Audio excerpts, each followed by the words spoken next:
Hello friends, હું છું તૃપ્તિ. Health સેવા ચેનલ પર આપ સૌનું દિલથી સ્વાગત છે. મિત્રો, આ 2 રૂપિયાની વસ્તુ તમારું ખરેખર વેઇટ લોસ કરી શકે છે. અત્યાર સુધી તમે ઘણા બધા પ્રયત્નો કર્યા છે. વજન ઘટાડવા માટે તમે અસંખ્ય પ્રયત્નો કર્યા, પરંતુ તમારું વેઇટ લોસ થતું જ નથી. વજન ઘટવાનું બિલકુલ નામ નથી લેતું. તો આ ઉપાય તમારા માટે છે.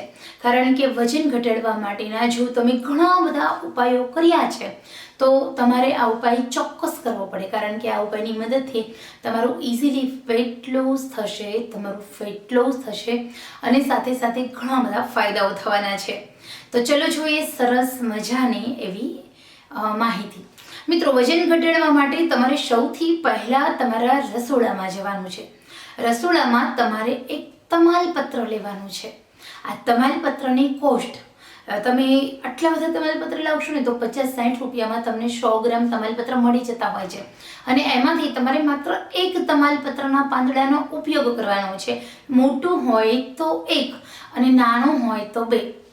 હવે આ તમાલપત્ર કેવી રીતે તમારું વેઇટ લોસ કરે છે એ જાણીએ આપણે. તો તમાલપત્ર એટલા માટે તમારું વેઇટ લોસ કરે છે કે તમાલપત્રના કારણની અંદર જે મેગ્નેશિયમ છે, જે પોટેશિયમ છે, એ તમારા શરીરની અંદર સૌથી પહેલાં તમારા પાચન તંત્રને મજબૂત કરે છે. આપણું હ્યુમન બોડીની અંદર વજન 5 રીતે વધે છે. સૌથી પહેલાં તમારું પાચન તંત્ર નબળું હોય તો તમે આટલો ખોરાક ખાઓ કે આટલો ખોરાક ખાઓ, એનું કશું જ ના થાય, વજન જ વધે. તમે જે ખોરાક ખાવ છો એનું પાચન થઈને એનર્જીમાં કન્વર્ટ થવાની બદલે એની ચરબી બને છે, જેના કારણે તમારું વેઇટ લોસ થયા કરે છે, વેઇટ ગેઇનની જગ્યાએ. બીજું કારણ છે ઓવર ઇટિંગ. ત્રીજું, બેઠાડું જીવન. ચોથું, તમારે આનુવંશિક રીતે કોઈ રોગ છે ને. પાંચમું, વારસાગત. તો અહીંયા આપણે સૌથી પહેલું પાચન શક્તિ તમારી નબળી છે એટલે તમારું વજન વધે છે, તો એનું સોલ્યુશન છે કે તમે તમાલપત્રનો ઉપયોગ કરશો એટલે તમારું પાચન તંત્ર સ્ટ્રોંગ થવાનું છે. બીજું, તમારું બેઠાડું જીવન.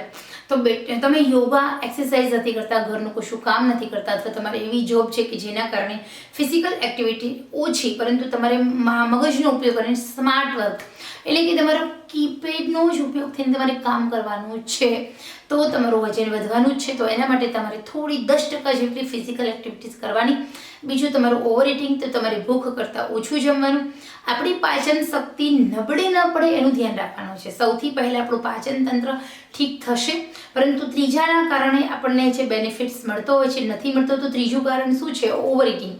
તો અહીંયા તમારા ભોજનની અંદર તમારે ડાયટ ફોલો કરવાનું છે, લો કેલેરીયુક્ત ખોરાક ખાવાનો છે, અને સાથે સાથે તમારા ભોજનની અંદર પ્રવાહી ખોરાક તમારે વધારે લેવાનો છે. ચોથું છે આનુવંશિક રોગ. તો તમારું જે તમાલપત્ર છે એનો ઉપયોગ કરશો એટલે તમારા શરીરની અંદર જેટલા પણ આનુવંશિક રોગ, પાચન તંત્ર રિગાર્ડિંગ રોગ છે, કંટ્રોલ થશે. એટલે ચોથા કારણે તમારું વજન વધશે તો નહીં વધે. બીજું છે વારસાગત. તો તમે આ 4 વસ્તુનું જો ધ્યાન રાખો છો તો વારસાગત રીતે વજન તમારું વધવાની સંભાવના છે જ નહીં. તો અહીંયા આપણે સૌથી પહેલાં તમારે એક તમાલપત્ર લેવાનું. તમાલપત્રને રાત્રે 1 ગ્લાસ ગોળાનું જે માટલાનું પાણી આવે એક તપેલીમાં લેવાનું. આખી રાત સુધી તમાલપત્રને પલળવા દેવાનું છે. સવારે તમારે એ તમાલપત્રને ઉકાળવાનું છે. 1 ગ્લાસ પાણી અડધો ગ્લાસ ના થાય ત્યાં સુધી આપણે તમાલપત્રની ચા બનાવવાની છે, અને એ ચા સવારે ગાળી અને ગરમ ગરમ પીવાની. તમાલપત્રને સાઈડ પર રાખી દેવાનું. આ એક જ પ્રયોગ તમે 3 થી 4 દિવસ કરશો, પછી કહેશો કે નહીં તૃપ્તિબેન, તમારી વાત સાચી છે, પાચન તંત્રની ગડબડ માત્ર પહેલા જ દિવસે થઈ ગઈ દૂર.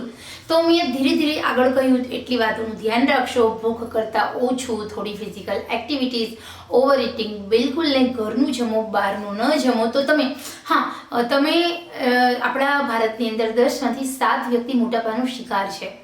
એમાં 10માંથી 6 વ્યક્તિને લટકતી ફાન છે. તો અહીંયા તમારું વજન છે ને એ ન ઘટે તો કાંઈ નહીં, પરંતુ તમે બેડોળ નહીં થાઓ. તમે વેસ્ટર્ન કપડાં પણ તમને સૂટ થશે, તમને આપણા ઇન્ડિયન લુક્સ છે, ઓથેન્ટિક્સ કપડાં છે, એથનિક્સ છે, એ પણ સૂટ થશે. તો મિત્રો, અહીંયા ઇન્ડો વેસ્ટર્ન કપડાં પણ સૂટ થશે, કારણ કે તમારા શરીર છે એની અંદર જે ચરબીના થર છે એ ચરબીના થર તો કંટ્રોલ થશે જ. તમે ફેટમાંથી ફિટ તો બની જ શકો છો, 0 ફિગર ન બને તો કશું જ નહીં. તો અહીંયા હવે તમે ખોટા ડાયટ, મોંઘી પ્રોડક્ટ છોડો, માત્ર 2 રૂપિયાની વસ્તુને પકડી લો. ખરેખર એનાથી તમારું વજન પણ ઘટશે અને સાથે ઘણા બધા ફાયદાઓ થશે. તો ખરેખર મિત્રો, સરસ મજાની નાનકડી એવી માહિતી પસંદ આવી હોય તો લાઈક કરો, શેર કરો, સબસ્ક્રાઈબ કરો. અને હા, મારી ચેનલ નવી છે, નાની છે, આપ સૌના સાથ સહકારથી ખૂબ આગળ વધી રહી છું હું. તો બસ આપનો સાથ સહકાર મને દિલથી મળશે. ચલો આપણે ફરી મળીએ નવા જ ઉપયોગી વિડીયો સાથે. ત્યાં સુધી બાય બાય.